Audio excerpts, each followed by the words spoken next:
इस वक्त मैं मधुबनी जिला में हूं और मैं आपको बता दूं कि बीते कुछ दिन पहले जो है उत्तर प्रदेश दुर्घटना हुई थी। लगातार जो है कई मीडिया जो है इस खबर को चलाया। उसी के बीच जो है हमारे मधुबनी जिला के जो है हमारे साथ अभी बात करने के लिए हिंदुस्तानी मीडिया के जो है पत्रकार, युवा पत्रकार साथी सदफ कमरान जी हैं। मैं इनसे भी बात करूंगा। सबसे पहले स्वागत है आपका। बहुत बहुत शुक्रिया कि आप इस बहुत अहम मुद्दे पर बात करने के लिए पहुंचे हैं।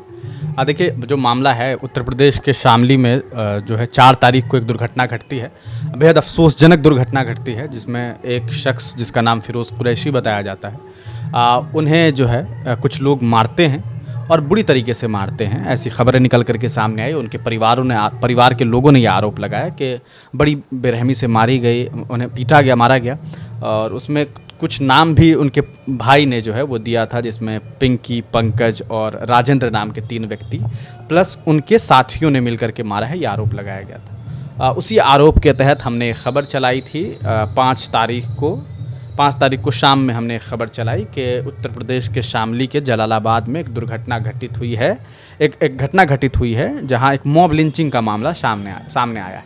मॉब लिंचिंग इसलिए कहा क्योंकि पूरी तरीके से जो परिवार ने जो आरोप लगाया था वो यही था कि 3 लोगों ने और प्लस कई लोगों ने मिल करके मारा। और वो इंसान जो है फिरोज़ कुरैशी, वो असल में एक इलाके से मतलब अपने घर से दूसरी तरफ गया हुआ था, एक दूसरी जगह गया था। वहाँ पर कुछ लोगों ने मिल करके मारा। मारने के बाद उस एप्लीकेशन में उनके भाई ने ये साफ साफ लिखा था कि मेरे भाई को जो है मारा गया और मारने के बाद किसी तरह उसे बचा करके उठा करके लाया गया। घर लाने के बाद उसकी हालत बहुत बिगड़ गई और उसकी मृत्यु हो गई अस्पताल पहुंचने से पहले ही। तो एक शख्स को मारा जाता है, पीटा जाता है, उसके बाद वो घर जाता है, उसकी मौत हो जाती है रात के 11 बजे के आसपास, 8 बजे के आसपास वो घर से निकलता है। तो ये लगता है कि मौत की वजह जो है वो यही होती है। उस वक्त तक चूँकि पोस्टमार्टम का रिपोर्ट भी नहीं आया हुआ होता है, तो हम इस न्यूज़ को कवर करते हैं।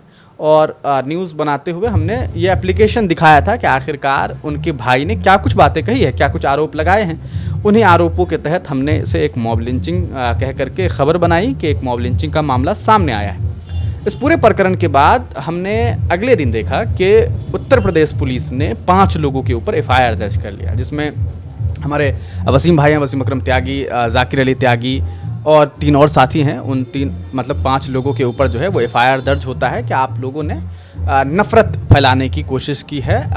कहा सकता है 2 समुदाय के बीच में, 2 धर्मों के बीच में जो है आपने नफ़रत परोसने की कोशिश की है। हालांकि आपको बताएं कि उन लोगों ने भी जो पोस्ट किया था, वो जहां तक उन लोगों की बात हमने सुनी, वो लोग भी यही कह रहे हैं कि जो बयान SP साहब ने दी थी, हमने तो उसी को कोट किया, हमने तो वही बताया। हाँ, मॉब लिंचिंग कहा है। क्या सिर्फ मॉब लिंचिंग कहने की वजह से, सिर्फ मॉब लिंचिंग शब्द की वजह से पुलिस प्रशासन को इतनी परेशानी हो गई है, ये लोग सोच रहे हैं। अब इस पूरे मामले में चौंकाने वाली बात यह है कि मैंने इस मामले को कवर किया। मैं अगले दिन फिर रिपोर्ट करता हूँ कि किस तरह से यूपी पुलिस ने 5 लोगों के ऊपर इस मामले को कवर करने की वजह से FIR दर्ज कर लिया है। और आपको बताएं कि उस वीडियो में हमने ये भी बताया कि पुलिस प्रशासन ने अब ये क्लेम किया है कि एज ए पोस्टमार्टम रिपोर्ट के आने के बाद ये बातें सामने आई है कि उन फिरोज़ कुरैशी की मौत मारने की वजह से नहीं हुई, लोगों ने जो पीटा उसकी वजह से नहीं हुई। उनका कहना है कि राजेंद्र के घर में वो चले गए थे, राजेंद्र के घर में गए, नशे में गया तो उन लोगों ने मारा, पीटा। अच्छा, ऐसा प्रशासन का? हाँ, मतलब प्रशासन का ये कहना है कि क्योंकि उनके भाई ने भी बाज़ाब्ता जो एप्लीकेशन दिया था, जिसे हमने पहले ही वीडियो में रिपीट भी किया था, कि उनके भाई ने एप्लीकेशन में लिखा था कि कभी कभार फिरोज़ कुरैशी नशा करता था। देखिए, अगर कोई इंसान नशा करता है, किसी के घर में चला गया है, तो हम जानते हैं कि इंसान जज्बाती होते हैं, लोग पकड़ करके एक आध थप्पड़ लगा दिया, ये किया, लेकिन जान से मार। लेकिन मेरा मानना है, देखिए सीधी सी बात है, हमारा हिंदुस्तान जो है एक प्रशासनिक व्यवस्था वाला मुल्क है, एक न्याय व्यवस्था वाला मुल्क है। यहाँ आपको हक नहीं है कि आप किसी को एक थप्पड़ भी मारेंगे। जो भी दुर्घटना घटित हुई है, आपको पुलिस कंप्लेन करना चाहिए था। आप चाहते तो उस फिरोज़ कुरैशी को वहीं पे पकड़ के रखे रहते, पुलिस प्रशासन को बुलाते, वो उन्हें अरेस्ट करती, उसके बाद जो भी कानूनी कार्रवाई होती वो होती।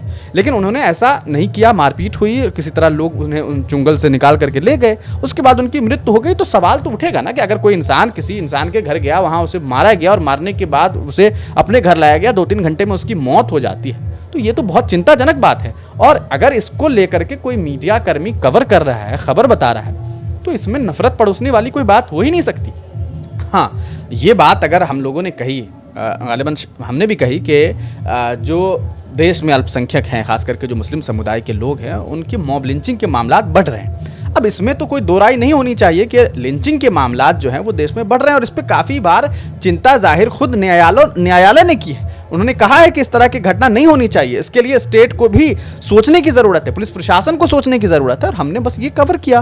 अच्छा देखिए, उस दिन तो एफआईआर हमारे ऊपर नहीं हुआ, 5 लोगों पे हुआ, और हमने ये बात बताई कि पुलिस प्रशासन, अगले दिन हमने बताया कि 5 लोगों पे एफआईआर हुआ। एफआईआर होने के बाद किस तरह से पुलिस प्रशासन ने ये बात कही कि भैया जो मौत हुई है वो मारपीट की वजह से नहीं हुई है। पोस्टमार्टम के रिपोर्ट में जो बातें सामने आई उसमें ये निकल कर के बात सामने आई कि उनको इंजरी नहीं थी, मतलब ये कि मारने के बाद ऐसी कोई चोट नहीं थी जिसकी वजह से उनकी मौत हो गई। अच्छी बात है अगर ये बात है तो, लेकिन सवाल ये है कि फिर उनकी मौत हुई कैसे? क्या किसी जहर की वजह से मौत हो गई, नशे में कोई जहरीला पदार्थ था, नशा ओवरलोड नशा था, या उन्हें हार्ट अटैक आया, या उन्हें क्या हुआ, ये भी एक दलील सामने आनी चाहिए थी। हिंदुस्तानी मीडिया जो आपका चैनल है, यूट्यूब चैनल, उस पर एफआईआर होने के बाद जो विपक्ष के नेता है उसके तरफ से आपको क्या सहयोग मिला? देखिए, एफआईआर जब दर्ज हुआ उसके बाद हमारे ऊपर एफआईआर दर्ज हुआ था। जब ये वीडियो हमने बना लिया, वीडियो हमने लगा दिया कि पोस्टमार्टम रिपोर्ट में ये बातें सामने आई है, तो इसलिए अब पुलिस इसे मॉब लिंचिंग नहीं कह रही है, मॉब लिंचिंग नहीं माना जा रहा है। तो हमने भी इसको खबर बनाई, और उसके बाद जब हम घर पहुंचे तब पता चला मुझे देर शाम कुछ एक पत्रकार साथी ने मुझे मैसेज किया, दो चार लोगों ने, कि आपके ऊपर भी एफआईआर दर्ज हुआ है। हालांकि मैंने सबसे पहले कहा कि नहीं, मेरे ऊपर तो नहीं हुआ है, लेकिन फिर मैंने क्रॉस वेरीफाई किया। एक और मुझे साथी थे, उन्होंने मुझे बताया कि नहीं आपके ऊपर हुआ है। उन्होंने एफआईआर का एक कॉपी मुझे सेंड किया, एक स्क्रीनशॉट। तो मुझे लगा कि अच्छा मेरे ऊपर भी हुआ। मैं थोड़ा सा शॉक भी था कि यार मेरे ऊपर एफआईआर का मतलब समझ नहीं आ रहा है कि क्यों हुआ है, लेकिन खैर वो एक लीगल काम है। एफआईआर हुआ है तो उसे लीगल टीम देखेगी कि क्या हुआ है, क्या नहीं हुआ है, क्यों हुआ है।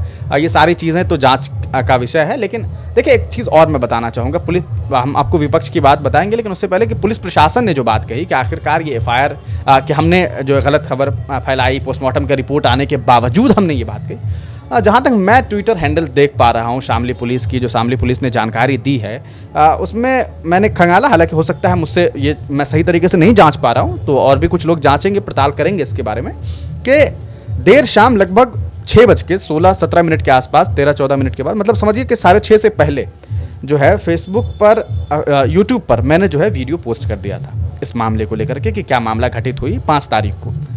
मैं ट्विटर पर देख रहा हूं कि शामली पुलिस ने ये जानकारी देर रात में, यानी कि 12 बजे के आसपास, 12:10 या 12:15 के आसपास जो है शामली पुलिस ये जानकारी दे रही है कि 5 तारीख को, यानी कि 6 तारीख हो जाता है वैसे तो, रात 12 बजे के बाद, कि पोस्टमार्टम रिपोर्ट में ये जानकारी मिली है कि उनकी मौत उसकी वजह से नहीं हुई है, मारपीट की वजह से। तो मेरा कहना है कि वीडियो तो हमने पहले लगा दिया था, और अगर मैंने लगा दिया ये कह करके कि मॉब लिंचिंग हुई है, तो क्या इसकी वजह से एफआईआर हो जानी चाहिए थी? ये बात समझ नहीं आ रही। ये तो बहुत बड़ी बात। हाँ, ये बात समझ नहीं आ रही है। और हमारा कोई हम नफरत फैलाने का हमारा काम क्यों होगा? हम तो चाहते ही ऐसा हिंदुस्तान है जहाँ पर खूब अमन व अमान हो, लोग खुश रहें, आपस में मिलजुल करके रहे, मोहब्बत से रहे, इस तरह की बातें ना सामने आए। खैर, ये एफआईआर हुआ। अब बात करेंगे अगर विपक्ष की, तो देखिए विपक्ष के जो बड़े नेता हैं, लीडर ऑफ अपोजिशन है राहुल गांधी जी, उनके तरफ से अभी तक कोई ट्वीट नहीं आया, कोई जानकारी उनके तरफ से जो है साझा नहीं की गई, इस पर कोई बातें नहीं कही गई। अखिलेश यादव जी ने भी इस पर कुछ नहीं कहा है। हाँ, कुछ नेताओं ने कही, कांग्रेस की तरफ से आपको पता है इमरान प्रतापगढ़ी ने भी ट्वीट करके लिखा कि शामली पुलिस ने जो किया है वो नहीं, एफआईआर नहीं होना चाहिए। इसके अलावा संजय सिंह जी आम आदमी पार्टी के, उन्होंने भी आवाज़ उठाई, और भी कुछ नेताओं ने इस मामले पर आवाज़ उठाई। अगर बात करें प्रेस संगठन की, तो प्रेस क्लब ऑफ इंडिया ने, डीजी पब ने, कोगिटो ने, और कुछ पत्रकार संगठन ने, और साथ ही साथ कुछ पत्रकारों ने भी बाज़ाब्ता इस पूरे मामले को कंडेम किया और कहा है कि एफआईआर नहीं होनी चाहिए थी। अब एफआईआर हो गई है, उस पर कानूनी कार्रवाई जो भी उनके तरफ से हो रहा है, पुलिस प्रशासन की तरफ से हो रहा है, वो अब होगा या नहीं होगा वो तो वक्त बताएगा। लेकिन लोग और बड़े जो कहा सकता है मीडिया संगठन के लोग हैं, उन लोगों ने बाज़ाब्ता इस चीज़ को डिमांड किया है कि ये नहीं होना चाहिए। देखिए, पत्रकारों के ऊपर एफआईआर करना, ये बात इसलिए नहीं समझ आती है क्योंकि हमारा काम तो सिर्फ और सिर्फ ये है, हम एक कहा सकता है कि मीडिएटर हैं, कि हमारे पास कोई बात आती है और हम उस बात को रखते हैं। एक शख्स ने कहा कि हमें मारा गया, हमने वो बता दिया कि मारा गया। दूसरे शख्स ने कहा नहीं मारा गया, हमने कहा कि नहीं मारा गया। इनका कहना नहीं मारा गया, इनका कहना मारा गया। उसी तरह हमने फिरोज कुरैशी के भाई ने जो बात कही, उनके परिजनों ने जो बात कही, हमने वो बातें कोट की। अब उस बात की वजह से एफआईआर दर्ज हुआ है, तो हमारी भी हमें तो बड़ी कहा सकता है, हमें तो बड़ी उम्मीदें हैं इस देश के न्यायालय से, उम्मीद है यहाँ के जो नेतागण हैं, हमें तो खुद देश के प्रधानमंत्री नरेंद्र मोदी जी से हमें काफ़ी उम्मीदें हैं, योगी आदित्यनाथ जी से उम्मीदें हैं, नेता प्रतिपक्ष राहुल गांधी से उम्मीदें, तमाम लोगों से हम उम्मीद रखते हैं कि इन मामलों में खास करके पत्रकारिता का जो स्तर रहा है देश में, आप देखिएगा पत्रकारिता का जो रैंक है इंडिया में काफ़ी नीचे चला गया। क्या वजह है, इस पर भी चिंतन करने की ज़रूरत है। और ऐसे एफआईआर करना मुझे समझ नहीं आता है। यहाँ पर तो ज़रूरत ये थी कि जो भी दोषी हैं, जिन लोगों ने, जिनकी वजह से मारपीट हुई, जिन लोगों ने मारा पीटा, क्यों पीटा, इन सब चीज़ों को मद्देनज़र रखते हुए केस करना, मतलब जो है कहा सकता है कार्रवाई होनी चाहिए थी, गिरफ्तारी होनी चाहिए थी। लेकिन पत्रकारों पर, चाहे हमारे वसीम भाई हों, जाकिर भाई हों और जितने भी हमारे साथी हैं, उन तमाम लोगों पर जो एफआईआर हुआ है, ये अच्छी बात नहीं है। पुलिस प्रशासन को सोचने की ज़रूरत है। और बहुत सारे लोगों ने, आपने देखा कल रवीश कुमार ने भी इस पूरे मामले पर बाज़ाब्ता एक वीडियो बनाया उन्होंने, और उन्होंने हमारे यूट्यूब चैनल के बारे में ये जानकारी देते हुए बताई कि किस तरह से हमारे ऊपर। और आपको बताऊं, देखिए पोस्टमार्टम रिपोर्ट जो है वो सामने आ गया है, पुलिस प्रशासन का कहना है। मैंने आज एक इंडियन एक्सप्रेस का ये मैं पढ़ रहा था, जो हमारे चैनल को लेकर के एक खबर आई थी, तो उसमें मैंने देखा है कि उस खबर में लास्ट पैराग्राफ जो लिखा हुआ है, उसमें ये बात कही गई है कि अभी तक जो घर वाले हैं, जो फैमिली है, ये देखिए आज 10 जुलाई को ये खबर सामने आई है कि after journalist YouTube channel faces FIR. तो इसमें देखिए ये कोट किया गया है कि however the deceased family said that they have not received any postmortem report so far, यानी कि परिजनों को अभी तक पोस्टमार्टम का रिपोर्ट नहीं मिला है। We have not received the postmortem report till now. We have been demanding the arrest of the accused. We even protested at the outpost, but none of the accused has been arrested. Afzal, the deceased brother, said.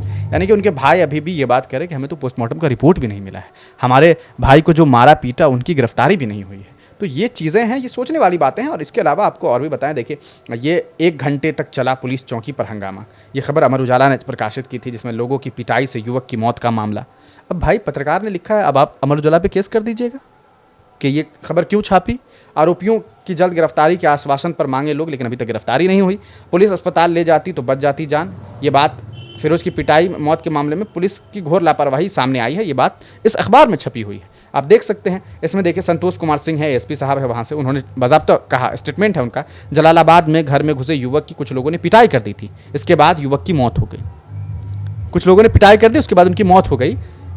इस मामले में परिजनों की तहरीर पर report दर्ज कर ली गई है, उसी के तहत तीनों लोगों पर एफआईआर भी हुआ था। तो हमने तो वही चीज़ दिखाया। फिर ऐसे में एफआईआर का मतलब मुझे समझ नहीं आया। सदब भाई, एक आखिरी सवाल, चूँकि आप भी मधुबनी से हैं और मधुबनी हिंदुस्तानी मीडिया का जो एक पॉपुलर चैनल माना जाता है मधुबनी के अंदर, इस प्रकार से जो है अभी एफआईआर दर्ज हुआ है, तो कहीं ना कहीं और बहुत सारे जो यूट्यूबर हैं जो सच्ची खबर दिखाते हैं और दिखाने के प्रयास करते हैं, तो उसके अंदर भी कुछ ऐसा डर महसूस हुआ हो? देखिए आज के कहते हैं कि इस दौर में सच बोलना बहुत बड़ी बात है। ये एक ऐसा वक्त चल रहा है कि लोग सच बोलते हैं तो उन्हें काफ़ी परेशानी भी हो जाती है, लेकिन हम नहीं बोलेंगे, आप नहीं बोलेंगे तो फिर कौन बोलेगा। और कहते हैं कि सच जो है ना वो परेशान हो सकता है, सत्य परेशान हो सकता है, लेकिन पराजित नहीं होता है। तो जो लोग भी हमारे साथी हैं, जो लोग भी इस फील्ड में हैं, उन्हें चाहिए कि वो डट करके खड़े रहें। और इस मामले में मैं यही कह सकता हूँ कि लड़ना हमारा काम ये नहीं है कि हमें पुलिस प्रशासन से लड़ना पड़े, हमारा काम ये नहीं है कि हमें न्यायालय के चक्कर काटने पड़े। हमारा काम है खबर बताना, खबर दिखाना, लोगों का कहना। और अगर इस तरह की परेशानी आती है तो डरिए मत। मुझे राहुल गांधी का एक लाइन याद आता है, हालांकि मैं उनकी इस बात पर मुझे लगता है कि वही फॉलो नहीं कर रहे हैं। वो कहते हैं डरो मत, क्योंकि मुझे लगता है कि राहुल गांधी जी भी डर रहे हैं। अगर वो नहीं डरते तो अब तक बोल दिए होते कि ये सब मामला हुआ है, इस तरह की घटना घटित हुई है, ऐसा नहीं होना चाहिए था, और बाज़ाब्ता एक स्टेटमेंट निकलना चाहिए था कि पत्रकारों के ऊपर इस तरह के फायर नहीं होने चाहिए। तो जो भी लोग हमारे साथी हैं, जो हमारा काम कर रहे हैं, हमारे यहाँ के हों, कहीं के भी हों, हिंदुस्तान के किसी हिस्से में हों, उनसे हमारी यही गुजारिश है कि आप खबर बनाइए। हाँ, खबर गलत खबर नहीं बननी चाहिए। गलत का मतलब ये है कि किसी ने मारा है, आप ये ना कहिए कि ना मारा है, या नहीं मारा है और आप ये मत कहिए कि मारा है। कोई आप खबर चला रहे हैं तो उसको लेकर के आपके पास क्या प्रूफ्स हैं, क्या परिवार ने ये बात कही है। तो हम लोगों ने जो खबर चलाई उसमें हमने दिखाया था कि भाई परिजनों ने ये आरोप लगा, हमने लेटर दिखाया है बाज़ाब्ता। हमारे वीडियो को आप देख सकते हैं, खंगाल के देख लीजिए, उस वीडियो में आपको मिलेगा। बस हाँ, एक है कि मॉब लिंचिंग, रवीश कुमार ने भी बाज़ाब्ता जो न्यूज़ कल जो उन्होंने बनाया उसमें मैंने देखा कि उन्होंने बाज़ाब्ता उनके थंबनेल पर ये बातें लिखी हुई है कि मॉब लिंचिंग लिखने की वजह से एफआईआर। तो ये तो निंदनीय है और ये काफ़ी चिंताजनक भी है।